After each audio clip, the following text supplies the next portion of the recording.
ዮሐንስ የአገር ፍቅር ቲያትር ድምጻዊ፣ ተወዛዋዥ፣ ተዋናይ፣ ደራሲ፣ አዘጋጅ፣ ኮሪዮግራፈር፣ የዜማ ደራሲ፣ አስተዳዳሪ፣ አስተማሪ ሁሉ ነገር ነበር። ከሕፃንነቱ ጀምሮ ሀገር ፍቅር ሆኖ ኖሮ ሀገር ፍቅር ሆኖ ያረፈ ከያኒ ነበር። በአዲስ አበባ ከተማ ሰኔ 20 ቀን 1927 ዓ.ም ነበር የተወለደው። ሰሞኑን 101 ዓመት አለፈው። የማናቀው እንድናቀው የምናቀው እንድናስታውሰው ትንሽ ነገር ስለ ኢዩኤል ዮሐንስ ነው በረከት። የሀገር ፍቅር ትዝታው አይረሳም ለሚያውቀው የሀገር ፍቅር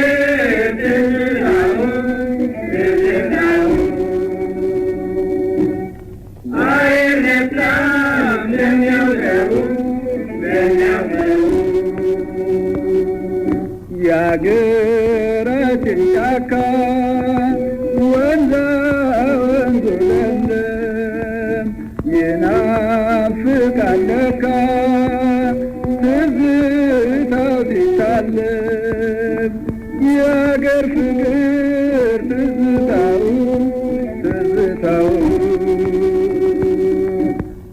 አይረሳም ለሚያውቀው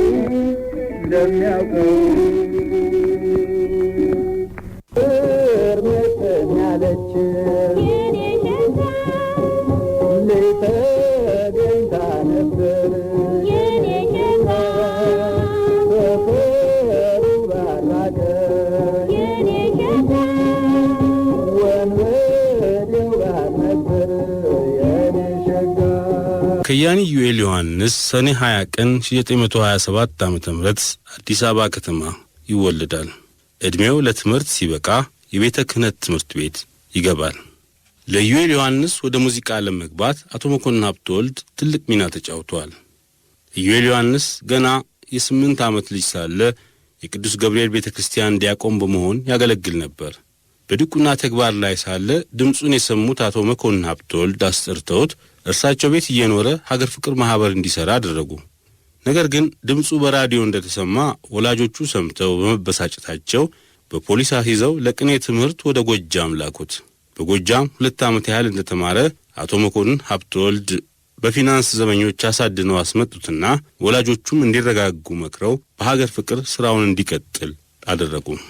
ኢዩኤል ዮሐንስ ወደ ሀገር ፍቅር ሲመጣ ምናልባት ገና የ8 ወይም የ9 ወይም የ10 ዓመት ልጅ ቢሆን ነው።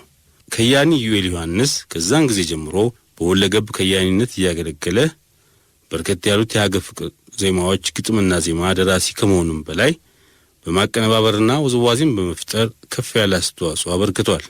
በቲያትር በኩልም ኢዩኤል ዮሐንስ በርከት ያሉ ቲያትሮች ጽፏል።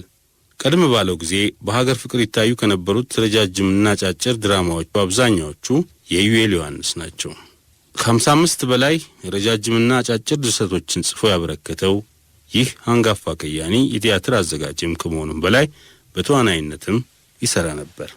ከያኒ ኢዩኤል ዮሐንስ ከጻፋቸው ረጃጅም ተውኔቶች መሃል መንገደ ሰማይ፣ የአምላክ ሕሊና፣ በአርበኞች ጀግንነት፣ የእግዚአብሔር ቸርነት፣ የት ነበርክ፣ አዳም፣ አያልነሽ፣ ወርቅ ላበደረ ጠጠር፣ ቃል ኪዳን አፍራሹ፣ የዘመኑ ነቢይ፣ የአባቶች ሥርዓት ይገኙበታል።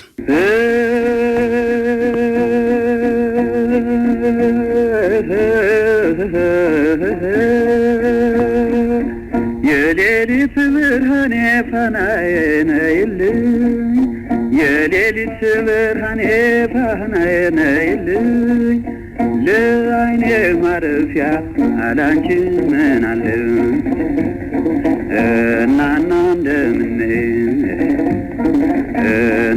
እንደምን አይቆረቁረኝም ብተኛ መሬት፣ አይቆረቁረኝም ብተኛ መሬት፣ ከትዝታሽ ጋራ ስንጨዋወት ኧረ ዘመድዬ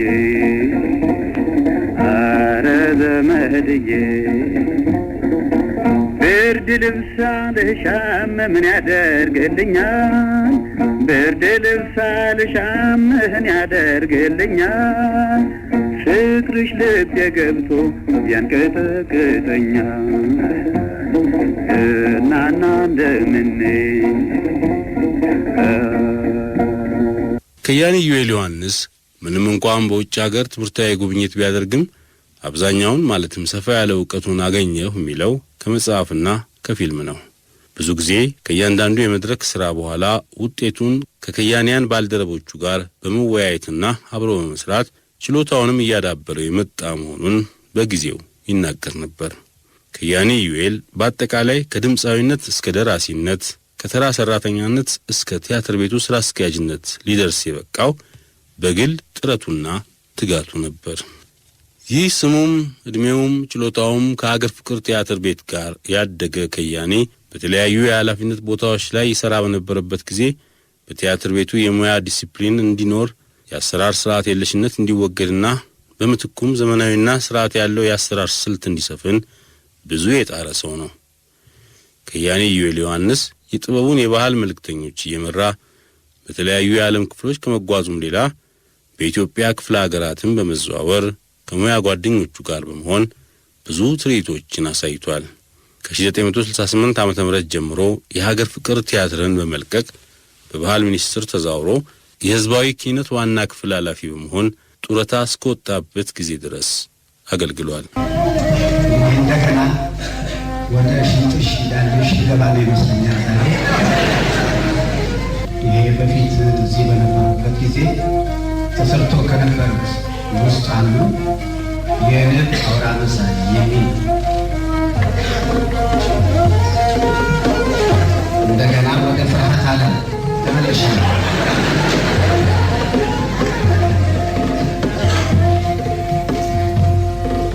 የንብ አውራ መሳይ ሽንት ሸረከተው የንብ አውራ መሳይ ሽንት ሸረከተው ፈገግታሽ ነደደው ካልክንቺ ነሳተው ፈገግታሽ ነደደው ስሽ የሳገን ከዋድ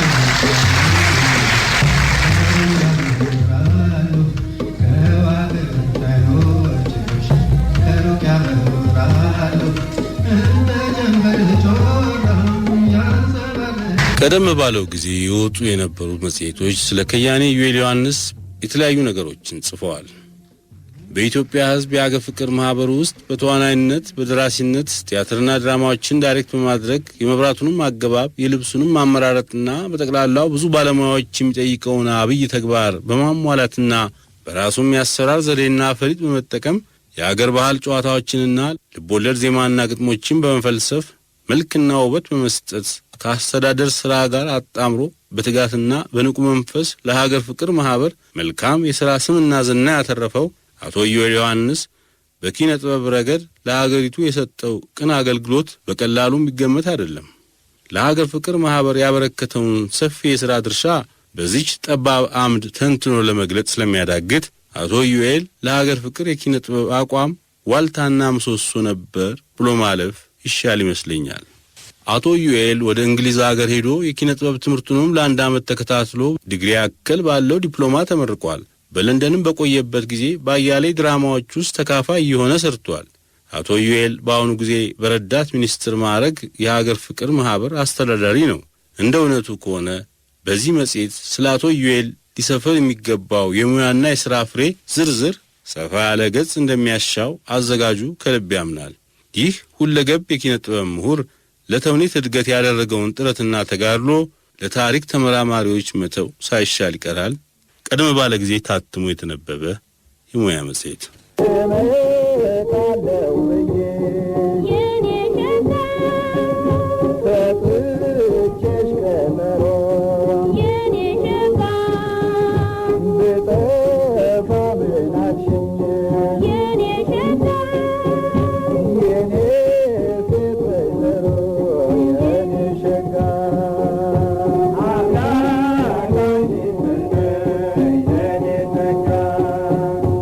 ሌላ መጽሔት ደግሞ ስለ ሀገር ፍቅር ማህበር አመሰራረትና መሰረታዊ አቋም በሰፊው ለመረዳት ይቻል ዘንድ ማህበሩን በሙያቸውና በጥረታቸው ከሚንከባከቡትና በዚሁ ድርጅት ውስጥ በሁለገብ ተዋናይነት፣ በደራሲነት፣ በአዘጋጅነትና እንዲሁም በአስተዳደር ሥራ ያገለገሉት አቶ ዩኤል ዮሐንስ ማብራሪያ ሰጥተውናል ይልና ቃለ መጠይቁን አስፍሯል።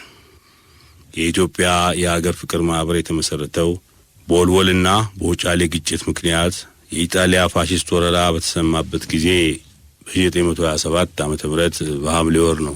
ማህበር የተባለበት ምክንያት መጀመሪያ ድርጅቱን ሲመሰርቱት ኢትዮጵያውያንን ለማስተባበር ስንቅና ትጥቅ ማደራጀት እንዲቻልም ማንኛውም ኢትዮጵያዊ ለሀገሩ የሚያበረክተውን ድርሻ በንግግሩ የሚገልጽበትና ማህበራዊ መንፈስ የሚያሰራጩበት ቤት ስለነበረ ነው ማህበር የተባለው።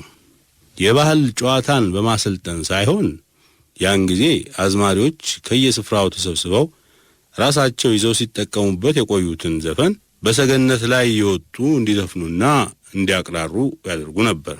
በኋላ ግን ክቡር አቶ መኮንን ሀብተወልድ፣ አቶ በሻ ተክለማርያምን፣ ሌሎችንና እኔንም በማስመጣት የተውኔቱም ትምህርት አሰጣጥ ቃል በቃልና አንዳንዴም በጽሑፍ እንዲቀጥል ተደረገ። እንደ ወትሮ ተጫዋቾችን ለመቅጠር ብቁ የሚያደርገው ድምፅና ዘፈኑ ነበር። በኋላ ግን ትምህርትም እየጠየቀ ስለሄደ በሙያው ይረዳሉ ተብለው የሚታመንባቸው ምሁራን የመመልመል ሥራ ተጀመረ። የመጀመሪያው ደሞዝ እንደ ሰውየውና እንደ ችሎታው ነበር የሚከፈለው። የሀገር ፍቅር ቲያትር እንደገና ከጠላት ወረራ በኋላ ሲቋቋም መጀመሪያ ያሰራው ድራማ የጠላት ወረራ ይባል ነበር።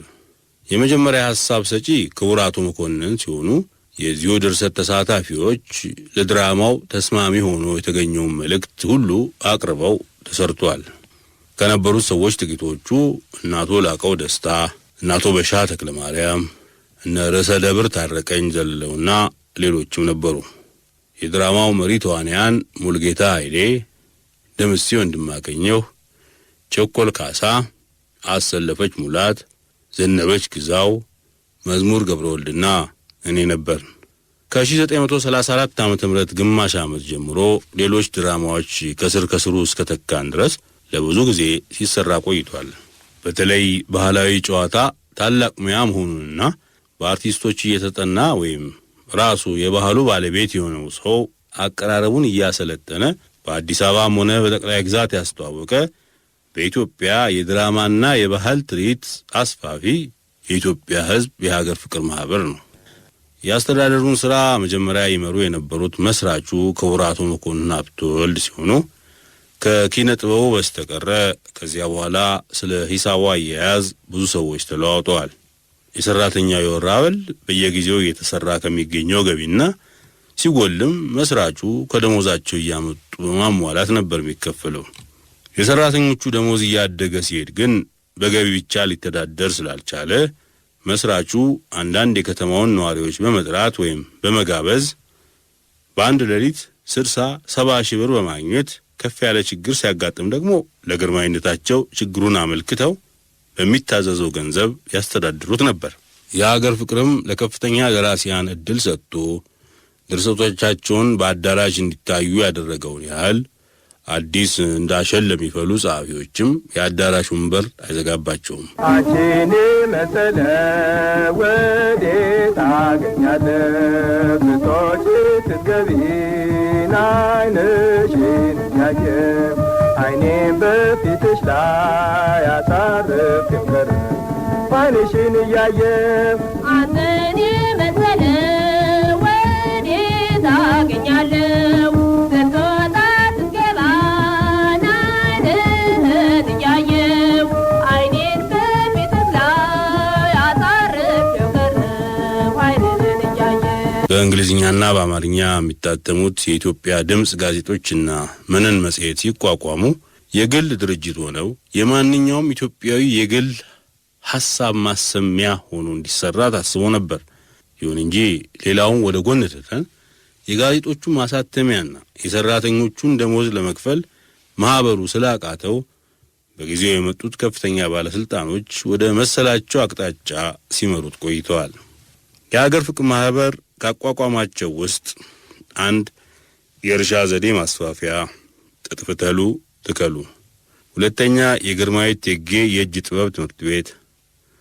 ሶስተኛ ጠላት ከወላጆቻቸው የነጠላቸው ልጆች ሰብስቦ የሚያስተምርበት ድርጅት።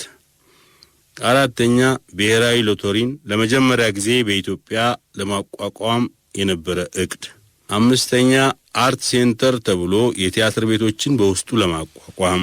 ስድስተኛ በየጠቅላይ ግዛቱ የትርኢት ሥራ ለማቋቋም እስከ 3 ያህል ክፍል በየተለያየ ቦታ አቋቁሟል። ይህንንና ይህን የመሳሰሉ ሁሉ መስርቶ በኋላ ወደ ሌሎች መስሪያ ቤቶች ተላልፈዋል። ከያኒ ዩኤል ዮሐንስ ቀደም ሲል ታተመ መጽሔት ከሰጡት ቃለ መጠይቅ የተወሰደ።